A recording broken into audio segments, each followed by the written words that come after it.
Hi everyone, welcome back to the Earthdawn Survival Guide, the podcast for all disciplines, paths, players, game masters, and the questers that are Josh and Dan. I am Dan. I am Josh. And today's episode is episode 99. Just one to go until we hit the C note, the century. Hundreds. Yeah. Dude, triple digits. We're running out. There's no jersey number for that. So, sports talk and all. On today's podcast, we're going to do all things communicational, because we're going to talk about the messenger path out of the Mystic Paths book. And we've only got, I think, this one and one more to go. The Outcast is left. So that one's going to be fun. I'm looking forward to that one. However, until then, we got to get to the messenger, which there's going to be a surprise later on, like halfway through the podcast, about the messenger.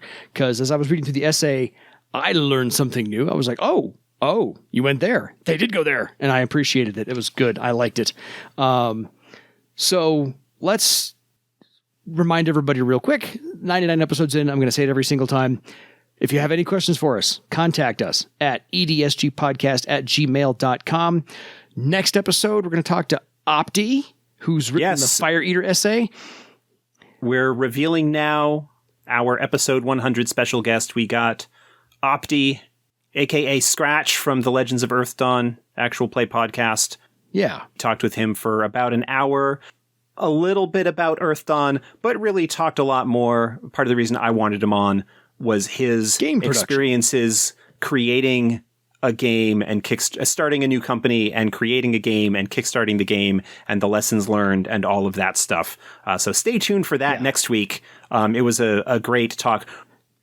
As you may tell from the way that we're talking about this, we actually already recorded that episode. Had to get it in the can first. The magic of podcasting is that you can record stuff in pretty much any order you want, as long as you make sure that you're talking about it in the right order. So technically, we recorded that as like episode 3 or 4 way back when. I'm just kidding.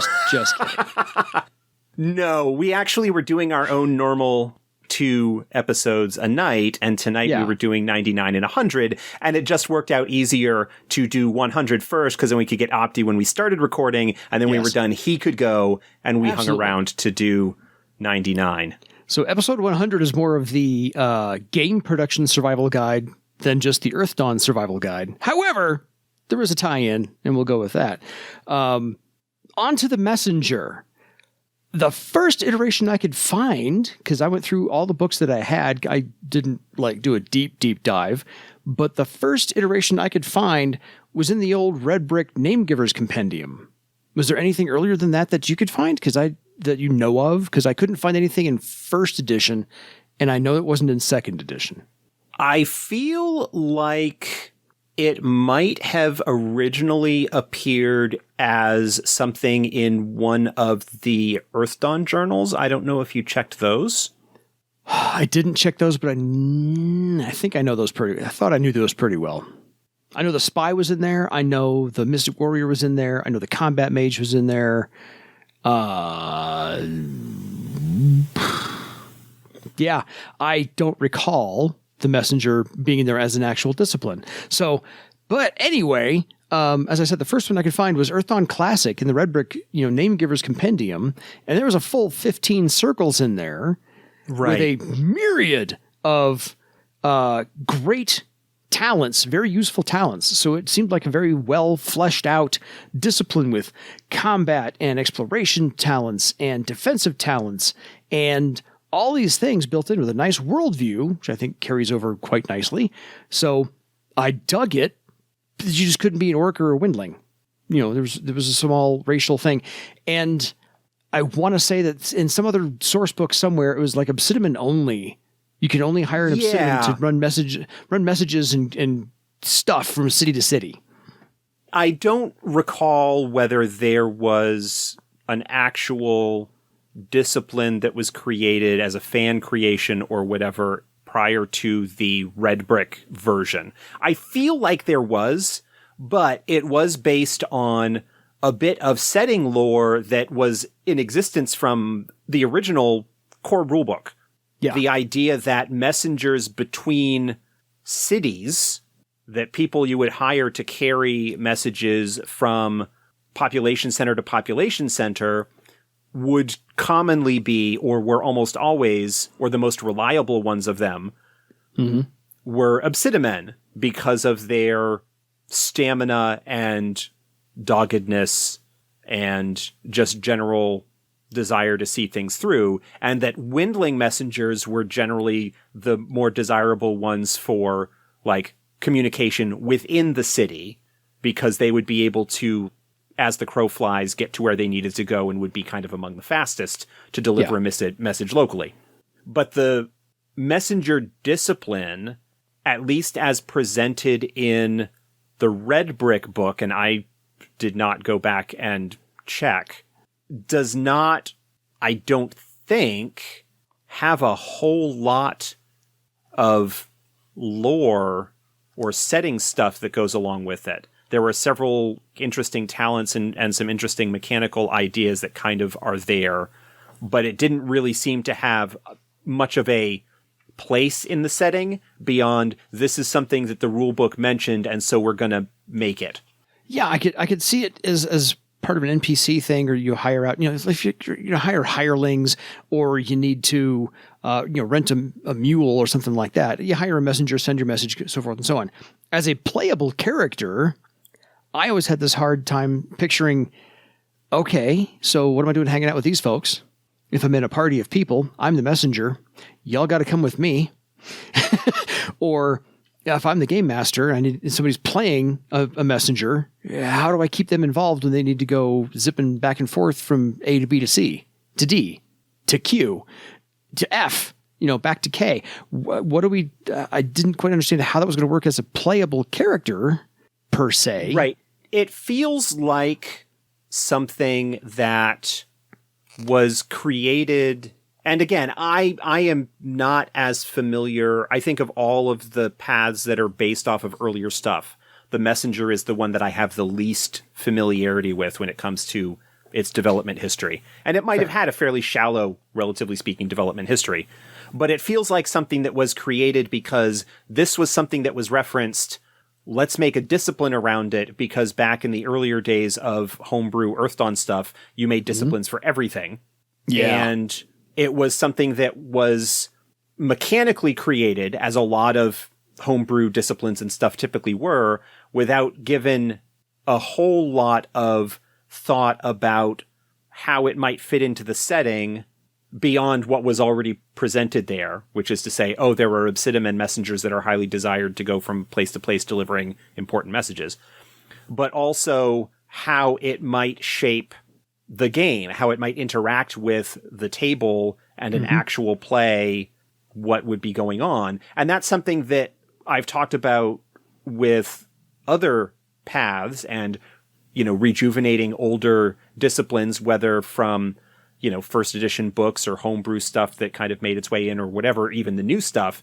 That was a big part of what Morgan worked on as he spearheaded this book, was let's give this a role in the setting that also gives us or gives the reader some guidance or ideas as to how it might interact with a campaign or adventure. And I think the advantage of paths more broadly is that they are things that are much more aligned narratively with the type of stories that you might tell with them.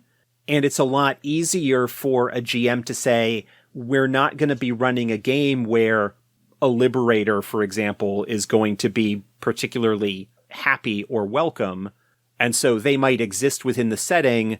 It's a lot easier to perhaps restrict the ability of your players to pick up a path in some ways than it is to say, oh no, you can't play a Nethermancer in the game. Like it feels very different to restrict a path than it does to limit access to a whole discipline. A whole discipline.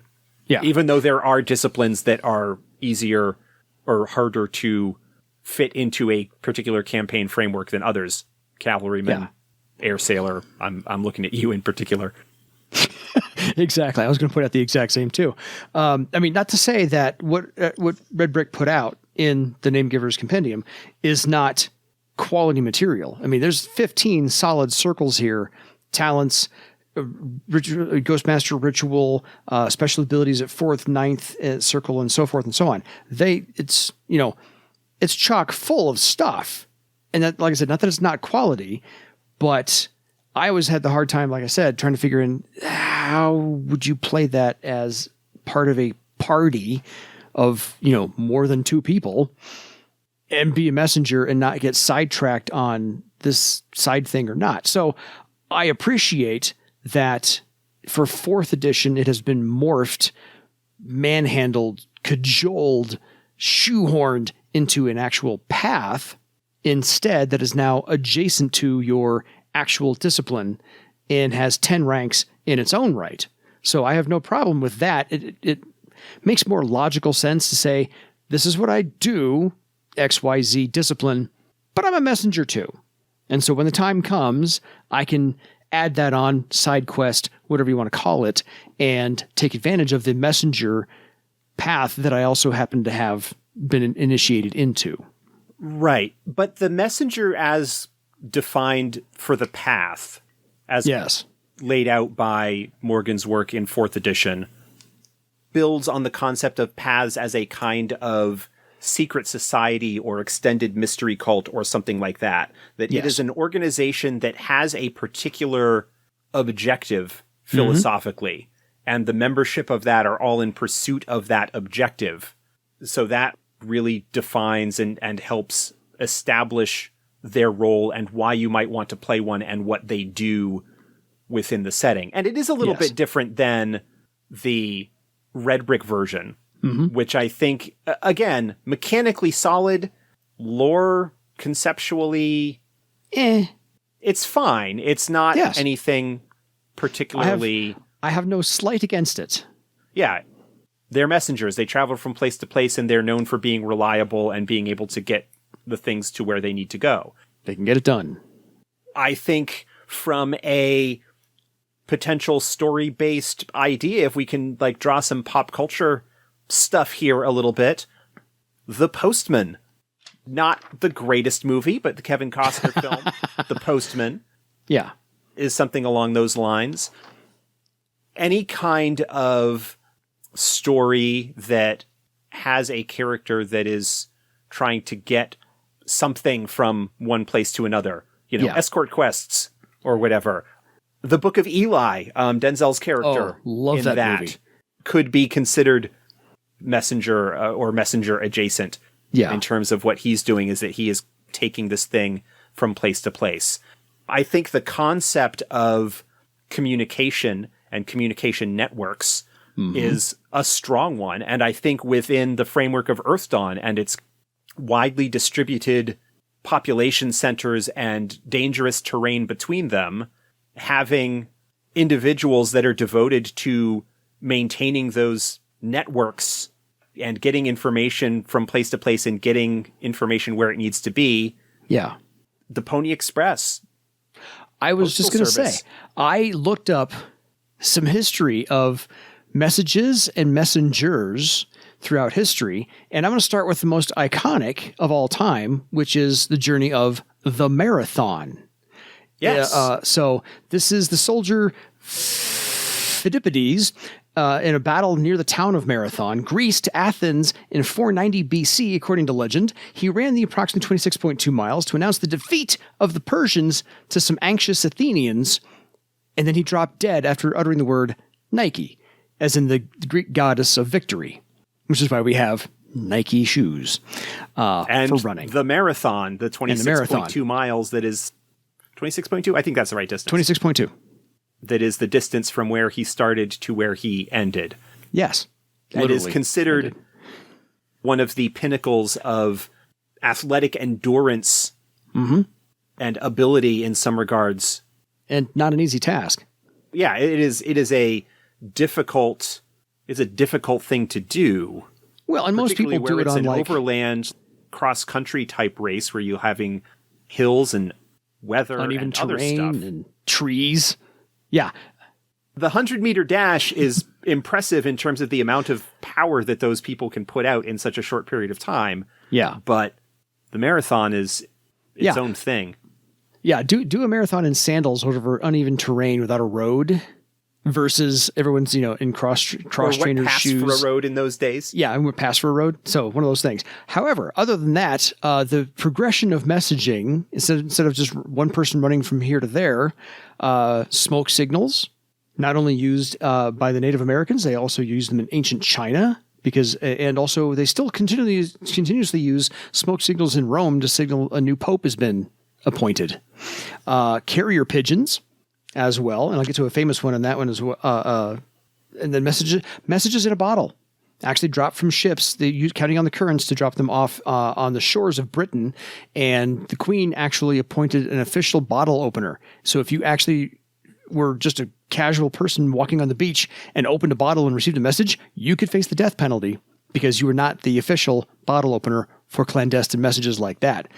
The telegram, which put the Pony Express out of business as well. But some actual famous ones you can go with. Marathon Man we talked about. G.I. Joe was an actual carrier pigeon during the Italian campaign of World War II in 1943. The American Army called for bombers to take out the German positions in the picturesque village of Calvi Vecchia. However, the village was subsequently captured by the British Army, and G.I. Joe the pigeon raced to deliver the news and flew 20 miles in 20 minutes and saved 1,000 men from an airstrike. Wow. Messaging. Impressive. It's That's important. Cool. You brought up the telegraph and how that was a revolutionary advancement because prior to the telegraph, if a message needed to get somewhere, somebody or something needed to physically carry it. Yeah. Over the course of human history, for the most part, messages needed to be delivered by a person. Yes. And the sanctity, in a sense, of the messenger is something that has a fairly long and storied tradition within culture, just in general. That the idea of the mail service, the post, the messengers. Yes. That is a vital aspect of civilization, and you don't mess with it. Darn near sacred, I might say.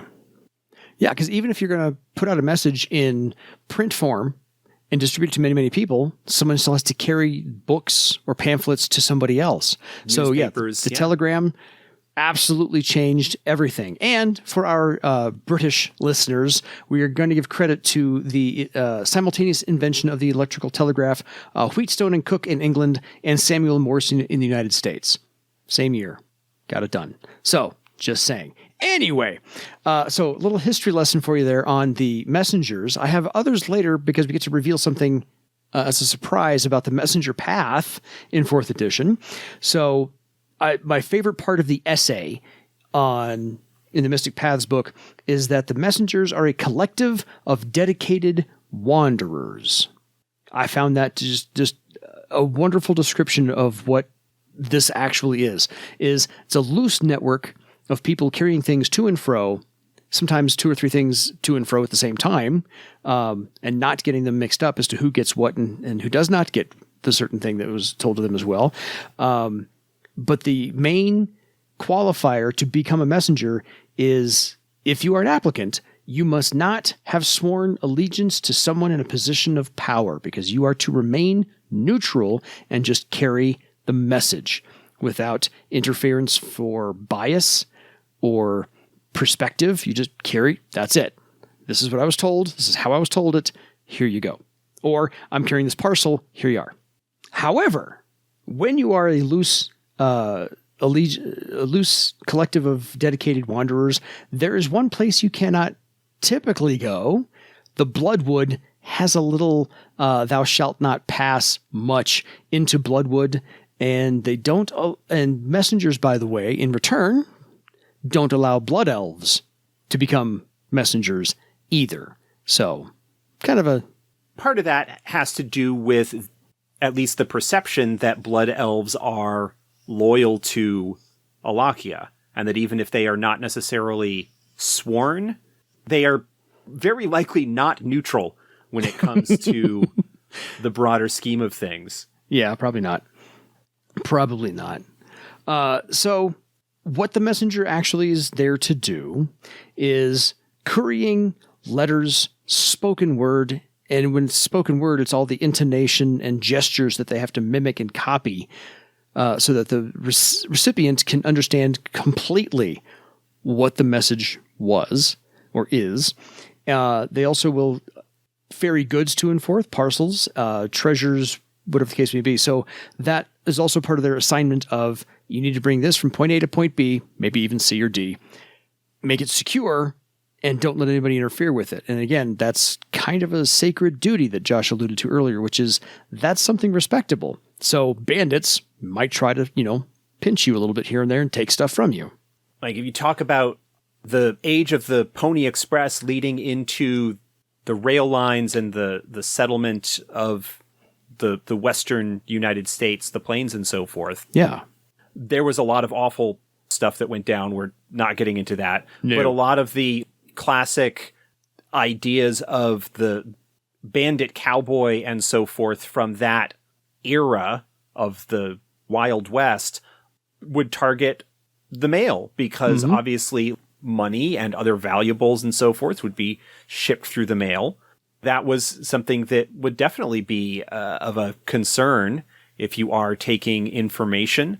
If you take a look at the Travar book, for instance, information can be just as valuable, if not more so, than the actual physical goods that you might intercept, because the information might allow you to take advantage of an opportunity ahead of time or leverage some knowledge that you have in order to turn an even greater profit than you would if you just stole the stuff that was being recovered. Yeah. People who rob the stagecoach for gold and jewels are short-sighted in a particular point of view. Well, yeah, because every good thief knows that something's most vulnerable when it's in transit. It's not in a safe. It's in, an armored car. Well, that's on the move. You can knock that off a whole lot easier than you can something embedded in the side of a building. So, yeah, when it's in transit, it's a whole lot more vulnerable. But as Josh pointed out, information is the most powerful thing anybody can get a hold of. And so the messenger has kind of a secondary duty, which was buried nicely in the back half of the essay. So as you get through it, you realize that the messengers aren't just there to carry, one message back and forth or two messages to two different places. It's a small network of spies. Yeah, the essay in Mystic Paths is actually broken up into two sections. The first third of it is the fairly typical, we are messengers and we are dedicated to the idea of getting information from point A to point B and being reliable and being neutral and not getting involved in politics, capital P politics, and not being beholden to any particular individual of power. And we take that oath and that dedication very seriously because of our philosophical dedication to the idea that people rely on us. And so therefore we need to fulfill that obligation. That first part is kind of similar thematically to the essay that's in the Namegiver's Compendium book. Yeah. But then we get into the second part, it's a little bit more than a half of the essay, which is a report that was intercepted apparently from a Theron operative who has uncovered, surprisingly, a rather extensive network of spies, informants, and intelligence agents that are operating in plain sight as the standard messengers that everybody trusts to carry their letters home and things like that. Because he was like, we had this whole attack and it was thwarted, but nobody knew about it. So how did they thwart it when no one knew about it? And he's still trying to, is still trying to figure out, how did anyone know about this whole thing? Who could possibly put together that network of intelligence and information and utilize it? So they're still mystified as to how that could all take place. So even the Therans are like, what?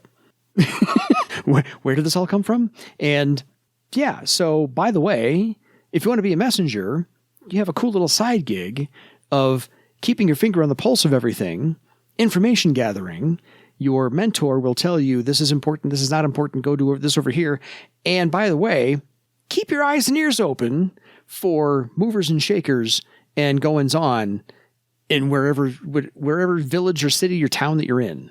Yeah, it's actually really interesting if you think about it. If you've got this organization that is dedicated to remaining ostensibly neutral in one sense, that they are not ultimately beholden to any particular individual in a position of authority or power, but at the same time has this group of folks kind of at the top of their organization that sits at the center of this massive web of personalized telegraph network, in a sense, where there's a lot of information. And it's not that the messengers are making copies of these letters that they're carrying and passing them along. They actually, I think, generally do take that duty very seriously. Yes. But it's that in the course of their travels, because they are traveling all over Barsave, they see things and they learn things and they become aware of things. While they might not necessarily know the exact content of a letter, they know that they are carrying a letter from this merchant in this place to this merchant in this other place. And they've actually sent a lot of messages back and forth recently, just having these eyes and ears all over the place and having people that are helping coordinate all of this. Basically, you do end up with an intelligence network and the people at the top making decisions about what are we going to act on? What are we going to pass along? What kind of goals and objectives do we have as an organization? Yeah. I mean, ultimately, at least at the moment, it seems to be in the pursuit of allowing the communications network of Barsave to operate unimpeded, and that there is, along with that, a bit of an anti-authoritarian approach to it, perhaps. Yeah. Clearly, by what goes on in Iopos, that is the kind of regime that would not be interested in the free exchange of ideas and flow of information. Yeah. And so in order to continue their broader philosophical goal, the messengers need to oppose that and have the resources to put the right information into the right ears at the right time in order to turn the tide at key moments. And did the same, apparently, during the war with the Therans. Yes. Because the Therans had made their objectives clear with regards to what was going on there. Because the messenger network is throughout the entire province of Barsave. And so it's in every single corner. It does actually operate within Iopos. They're not hindered in any way, shape, or form because the folks in Iopos pretty much think the messengers are just there to ferry, things back and forth, and that's about it. They don't suspect. Great cover. They don't suspect that, the messengers are actually gathering intelligence for movers and shakers of Barsave for the benefit of Barsave. Not Thera, not Iopos, Barsave. For the benefit of Barsave, but not necessarily for the benefit of any individual power. Yeah. There's a little bit of I don't want to say like anarchist attitude towards it, because I don't think that's quite right. But there is a strong sense that as long as whatever you are doing aligns with the philosophical goals of the messengers, then that's fine. And if you start to cause problems, then they will potentially act to counter it in some way. The messengers, in some regards, although I don't think they are as extensive or meddlesome, remind me a little bit of the Harpers from Forgotten Realms. Good reference. The Harpers don't have the postal network kind of thing going for them. Yeah. But they do still have a kind of information network of wanderers and bards and performers and so forth who go around and keep their eyes on things. Mm-hmm. But it raises an interesting potential if you are going to be dealing with the messengers, especially if you have a character or characters in the group that are going to be following the path. Yeah. What could become of such a network if it becomes compromised? Mm-hmm. What happens if there is an individual who is less socially open, not as dedicated to the philosophical goals of the messengers, and is perhaps more interested in leveraging it and the position that it might afford them for their own personal gain and power, or manipulating things. Obviously, the fact that there is a council, there are multiple people and checks and balances by the very nature of how paths work in general, where you need to be approved and trained and whatnot at every step of the way. I imagine it would be difficult for somebody to get to that point without either playing a really long con. Yeah. I think there are sort of checks and balances that exist within the very nature of how these systems work in the first place to prevent such things from happening. But that'd be a really interesting idea. Take on it. Yeah, I'm trying to undermine this from within. I think would be very difficult, but you could go with a very, particularly if you're setting it maybe before the war or something, dealing with the Therans, or maybe even post-war where you're dealing with Denerastus, you could potentially get into a very Cold War spy thriller kind of not sure who to trust. Totally. Different wings of things, Le Carré, spy novels, or various other kinds of things like that, as opposed to the Tom Clancy action-adventure totally CIA stuff. Yeah. Although you could certainly get that in there as well. Totally. Yeah, the action in Earthdawn, we can handle that. Definitely handle that. Messengers were, in fact, I love the 4th edition essay kind of updates the lore a little bit and does give a nod to the Earthdawn Classic, where it does say that, yes, it was founded by obsidiman, so hence the obsidiman started the whole thing. And that the messengers, since they do operate in Iopos, they're there to counteract all of Outcast's maneuverings and machinations, and that some part of the messengers, it would be the higher-ups, the lower downs, whoever it may be, believe that Thrall is part of a plan set in place by a great dragon. So perhaps there's a great dragon at the top part of this messenger network, kind of, maneuvering their chess pieces around. That's a possibility. It's not explicitly stated. I figure it's a nice little thing to tease. I think it's a potentially nice little insight that if you've got people that are traveling all over the place and seeing what's going on and carrying messages and just in general having access to a whole lot of information and knowledge about what's going on within the province, that somebody who is at the center of that kind of web and seeing everything that's going on could actually make conclusions, and pretty decently educated ones, about what's going on, that we have the privilege, being outside the setting and looking at everything, knowing what's going on, that they could potentially piece some of those ideas together. I mean, basically, the idea is, it seems really interesting with all of this stuff going on that there might be a dragon behind Thrall. We know that there is. We talked about him last week, Icewing. Yeah. That there is that sort of stuff that's going on there.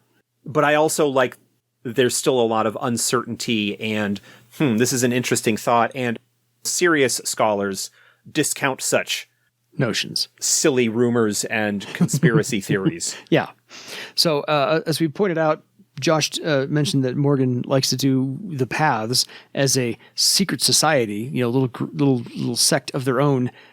I think the messengers are the super secret society, since they're hiding in plain sight and are actually spies for their own network to ensure Thrall's. And it's also certainly possible that you could approach the messenger path as a group within a group, that you've got the broader path, and it might be that many messengers don't really have anything going for them beyond the basic wanderlust and idea that goes along with traveling from place to place and making sure that messages get to where they are, and just kind of fulfilling that really basic philosophical objective. Yeah.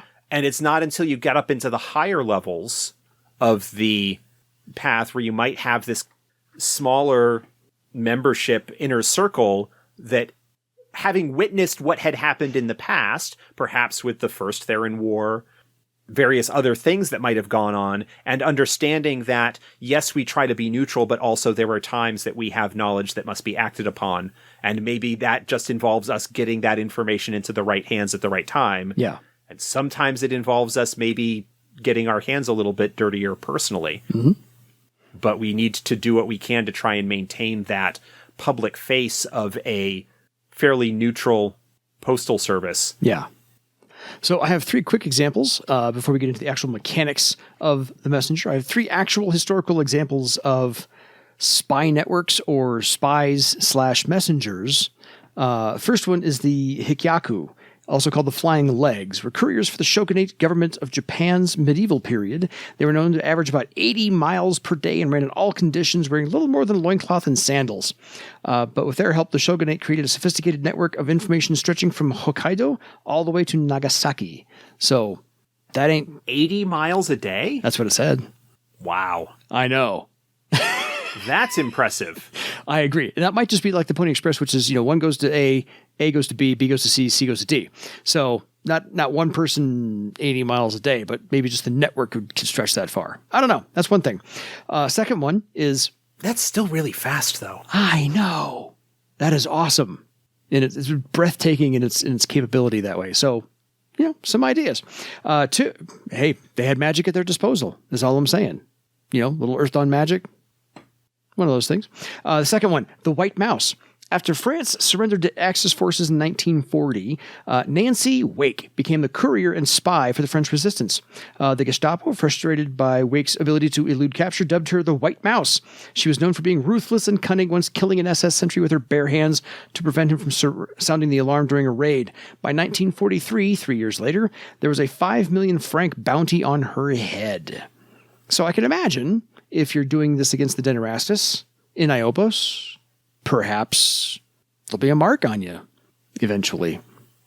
Third one, John Richard Lepenotier. I'm going to mispronounce that completely. By 1805, paranoia in England over the possibility of a French invasion had reached fever pitch, especially after French forces had landed at Fishguard in 1797. 8 years earlier. Contemporary propaganda revealed the farcical fears that the French would be invaded via hot air balloon or even by burrowing under the Channel. After the decisive victory at Trafalgar on the 21st of October, Franco-Spanish fleet was destroyed along with Napoleon's hopes of invading England.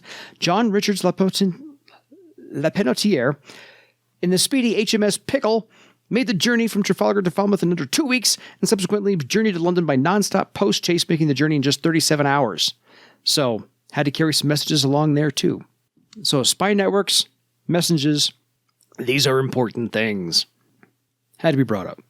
Anyway, so which disciplines does the messenger lend itself to most easily? Well, really, all of them are welcome, but typically, 4 or 5 kind of lead the way.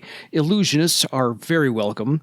Scouts are fantastic at this. Troubadours, well, they tell a good yarn. They can memorize all kinds of passages of words and text. Air sailors, they travel really quickly. And thieves, because, spies and thieves. Especially for those that are more along the espionage route. Yeah. That'll work. So passions and questers, really, certain passions fit this quite well. Josh will kind of give some insight into why these are lending themselves well to this. Theranuous. Passion of motion and revelry. Obviously, a messenger is going to be on the move quite a bit. So having some devotion to the passion that would speed your steps is a good idea. Low coast. Passion of freedom. Definitely something that is a bit more in line with the inner circle message or philosophical goal of trying to prevent any single power from gaining ultimate control over the province. Minbruges. Justice and truth and honesty are concepts that play very nicely with the messenger's philosophical goal of neutrality and getting messages to where they need to go. And Vestrial. Well, you got the old sneaky guy there. Little bit interesting that you have one of the mad passions that would be involved with this. Again, those are probably more of the clandestine espionage, more secret or secretive members of the organization. Yeah.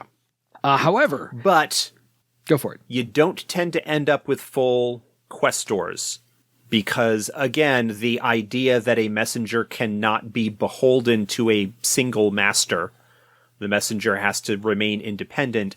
The dedication required to become a questor ultimately means that you are in service to that passion. That would strongly interfere with the independent-mindedness that typifies the messenger path. Yeah, because you can't serve two messengers. You can't serve two masters when you're a messenger. You have to service the message and the person who sent you on that, and that's one and the same. So you can't really do that. So other paths are kind of okay, but as long as those paths don't impact the responsibility of the messengers, you should be all right. There's a very few of those, really. So Brothers of Stone, that's okay. Fire Eaters, also okay. Journeymen, quite well.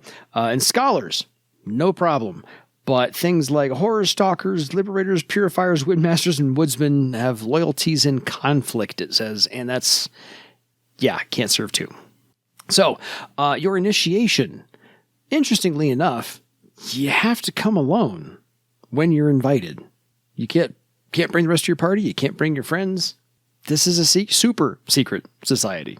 The discussion there of the initiation and whatnot and the potential candidates is that while there may be plenty who are suited, perhaps temperamentally or otherwise, to deliver messages overland between population centers, and might be very interested in becoming a messenger of that sense, they are gated out of the inner circle and the deeper secrets.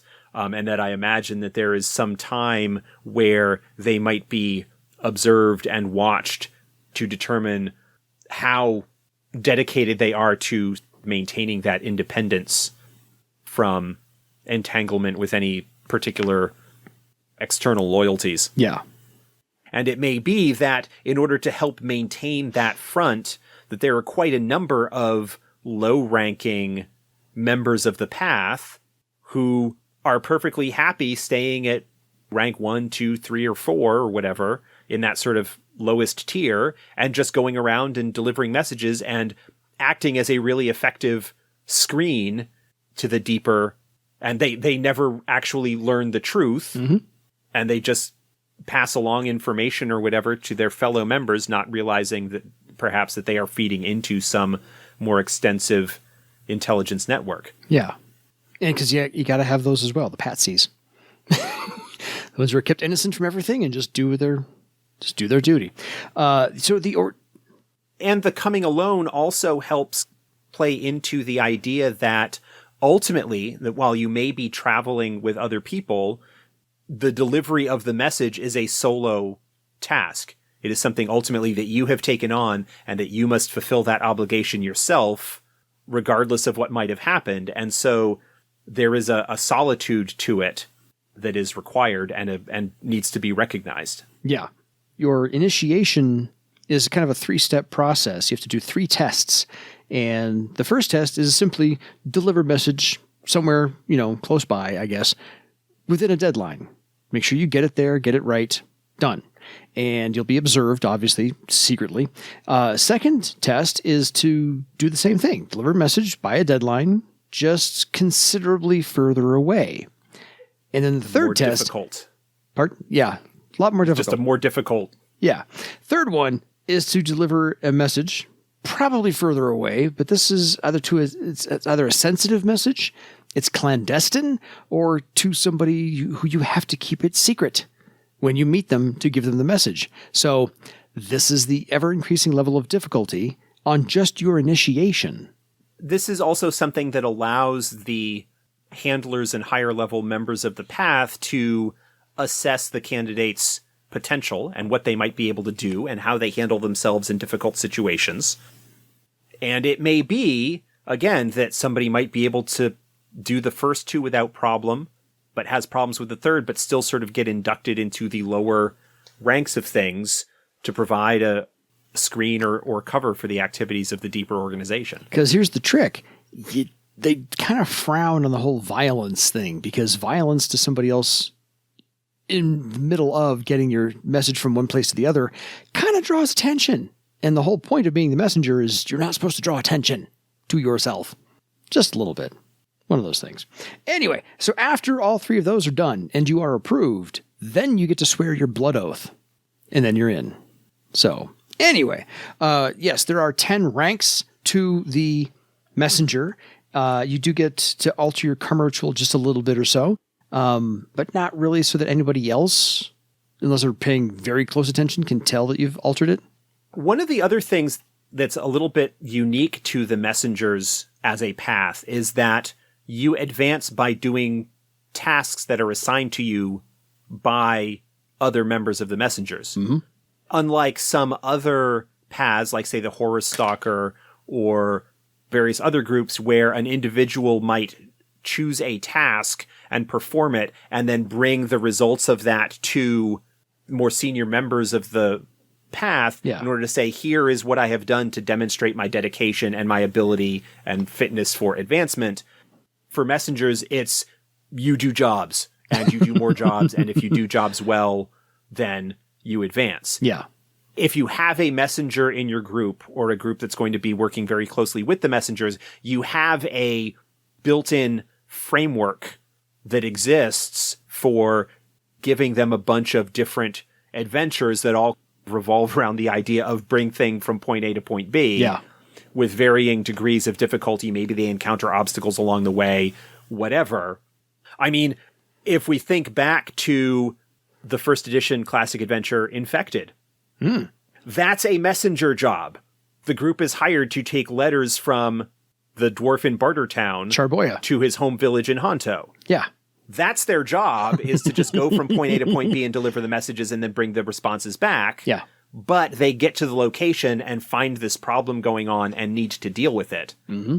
That's the kind of framework that you might find for a messenger-based adventure on a really basic level. And then, of course, you might have other situations if you're dealing with more intelligence network gathering-y spy type of things. Yeah.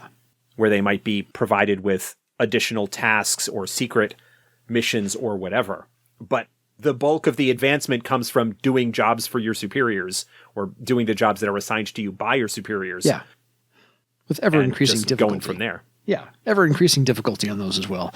So your half-magic ability, you obviously get to use half-magic to find other messengers, know the history of messengers, and can use perception-based half-magic for information regarding trade routes or travel perils through an area, and charisma-based half-magic to find transportation.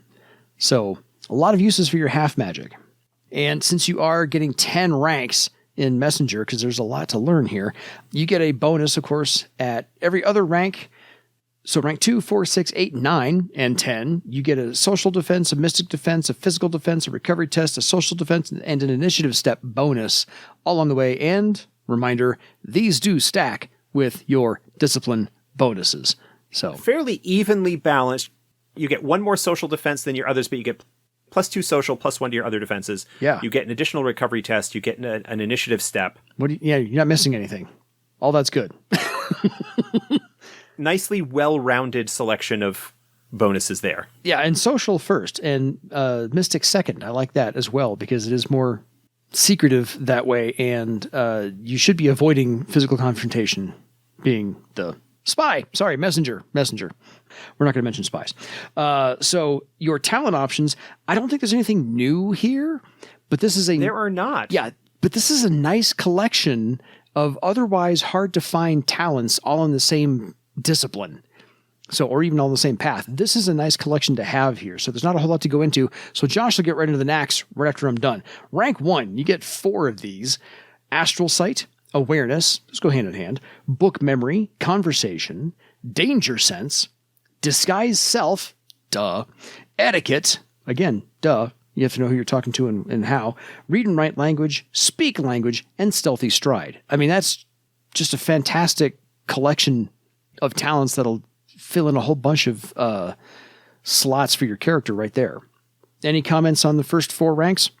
No, it's all fairly straightforward. I mean, understanding what the role of the messenger is from its more broad standpoint, it's understandable where all of these abilities might come into play. Yeah. So rank 5, and these are purchased as Warden tier talents. You get 4 of these as well, 5, 6, 7, and 8. Evidence Analysis, Graceful Exit, Orbiting Spy, which is super useful, Power Mask, Safe Path, and Spirit Mount. Again, these are like... Again, perfectly straightforward and understandable. You've got talents that help you navigate obstacles and getting around them. I mean, Graceful Exit allows you to more easily get out of a potentially difficult situation. Orbiting Spy allows you to have a sense of what's going on around you so that you have better awareness and perhaps can avoid an obstacle or trouble that you might have coming. Spirit Mount, fantastic travel ability. Oh, yeah. You get yourself a ghostly horse. It allows you to travel a lot faster, cover more distance, but without all of the logistical problems that come along with having an actual mount. Mm-hmm. Power Mask helps you conceal who you are so no one knows what you're actually up to. Evidence Analysis, you can just look at things and go, yeah, I'm taking a message here to there. So that's the whole reading the room as to who you're delivering it to or getting it from, whatever the case may be. This is you just observing your surroundings all the time. So rank 9 and 10, you get 2 of these 4, and these are the high circle ones. We haven't talked about these much, but they are there. Astral Pocket. Astral Pocket allows you to keep something or some multiple things, I forget the exact rules, in a astral pocket. So physically, if somebody stick it in the astral pocket and it's just carried along with you in the astral space, it's a great place to stash covert messages so that if you do get searched or whatever, they can't find it. Yeah. It reminds me of Green Lantern's power battery, oddly enough. Nether Walk. That allows you to physically enter astral space and traverse that way. It's dangerous. It's a high circle Nethermancer talent, but potentially useful. Very awesome. Safe Thought. Yeah, that's a mental protection. Mm-hmm. So they can't read your mind. I think it provides bonuses to or resistances to mental compulsions and things like that. Yeah, and then Thought Link. It's again that whole mental telepathy type talent. So again, a fantastic assemblance of talents that you couldn't normally find in one place anywhere else. So if you have this idea that you want to play something more clandestine, have a slightly higher purpose, maybe, toward helping all of Thrall, especially against Iopos and the Dinarastus, become a messenger. Wink, wink, spy. Wink, wink. And we go from there. So Josh, what kind of knacks can people look forward to? I mean, aside from that wonderful collection of talents, what kind of knacks are there? The messenger does get a few knacks that are available to various talents under their list. Many of these knacks are also available to scouts and or thieves. There are a couple of awareness knacks that are available. There's eavesdrop, which allows them to isolate a single voice or conversation from the background noise. Basically eliminates the penalty that you would have for a noisy background if you're trying to listen in on something. Voices carry allows you to listen further away. Clear view acts very similar to Nethermancer talent or spell, I think, that allows you to look through, but it allows you to basically be able to see through a certain amount of space. There's a book memory knack that messengers get access to. They can memorize forms or official paperwork the same way that somebody could memorize a book, but then with transcribed document allows them to make effective forgeries of it by copying it out specifically. Nice. There's a conceal object knack that allows them to physically incorporate an object into their body, prevents it from being lost because it is physically part of them. Mm-hmm. A couple of etiquette knacks that they get that allows them to more easily navigate social situations. There are the typical karma spending knacks that you get for doing the path, which allows them to spend karma, for example, on interaction tests with people that don't recognize them to help smooth the ground with strangers and whatnot, to spend karma points to blend into an area and escape or otherwise escape detection, spending karma to resist fatigue. They can spend a karma point on an ally to get them to continue traveling when fatigue would otherwise set in. Mm-hmm. Various other kind of useful stuff like that, where almost all of the other paths that we've talked about thus far have had a couple of unique talents that provide them with some special tricks. The messenger doesn't have anything flashy in that regard, but they get a lot of tricks that leverage some special abilities through the talents that they already have, and many of which are semi-common talents, which again, if you're going with the more clandestine route, helps play into that idea of spies and covert activity, because an adept using awareness, for example, I mean, not that it's a flashy talent to begin with, but that's not an unusual thing. An adept being more perceptive is not an uncommon magical trick. Yeah. It's not something that is going to give away your nature as a messenger. I was going to say, because if you stand out, you get spotted. And if you look like everybody else and you do all the things everybody else can do, they can't quite pinpoint what you are. Similar to the scholar, I think we talked about, the messenger also has access if you're a spellcaster. You can pick up a pattern craft knack to get access to some additional spells that you might not know if they're available through other disciplines. Gives you access to encrypt, send message, Shadow's Whisper, Grave Message, Viewpoint, and Call. Viewpoint was the spell that I was just thinking of. Yeah. That's a Nethermancer spell. Grave Message, Shadow's Whisper, those are also both Nethermancer spells. Encrypt is Illusionist. Send Message, I think, is likewise Illusionist. And Call, I think, might be a wizard spell. Just based on the page numbers, that looks to be what they are. So if you are an elementalist, then you can get access to all of those. If you are a wizard, then you get access to, it just really nicely gets you a bunch of stuff like that. Messengers get access to a bunch of read and write language knacks, most of them revolving around encryption and ciphers and stuff like that. And a couple of speak language knacks as well. There's just a bunch of cool stuff. So do a search if you've got the PDF. Do a search through the PDF for Messenger and see all of these little knacks that pop up under a whole bunch of different talents for them. Yeah.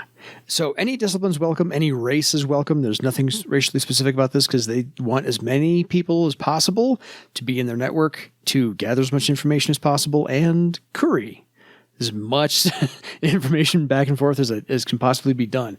Any further thoughts about the Messenger? I think this is a really wonderful update to 4th edition to fold in the Earthdawn Journal Spy as well as the Messenger and kind of blend those two together and update the lore a whole lot.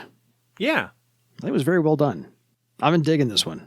It's cool. I really like the multiple layers, that there's this public face that everybody is kind of aware of and doesn't think too much of.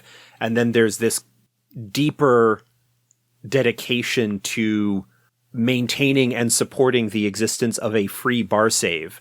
Yeah. And that sometimes that means that the messengers need to act just because perhaps they may act in a way that benefits a particular power one day does not mean that they will always do so in the future. Exactly. So if you have any questions for us about the path of the messenger, please feel free to email us at edsgpodcast@gmail.com, or any other questions you have about anything else we've ever talked about or what direction we're going to head to next. By all means, please stick around for episode 100 as we talk to Opti about game creation and his involvement and how he got to where he is and how that's going. And we'll see you on the other side of that at episode 101. Josh, any final thoughts? Yeah, I hope that for those of you who observe it, the holiday season finds you well. We are in the tail end of 2021. Yeah. We're glad that you continue to come with us. It's possible that we might take a hiatus week or something in the course of this holiday season. We haven't actually talked about that yet. If there is a week where you don't see a new episode, do not be alarmed. It is probably us just taking some well-deserved time off to relax and spend with our families. Absolutely. We do have more episodes planned. Trust me, they're coming. So we're not going anywhere for quite a while. So otherwise, folks, I think it is time for you to go be clandestine with your own legend. Good night, everybody.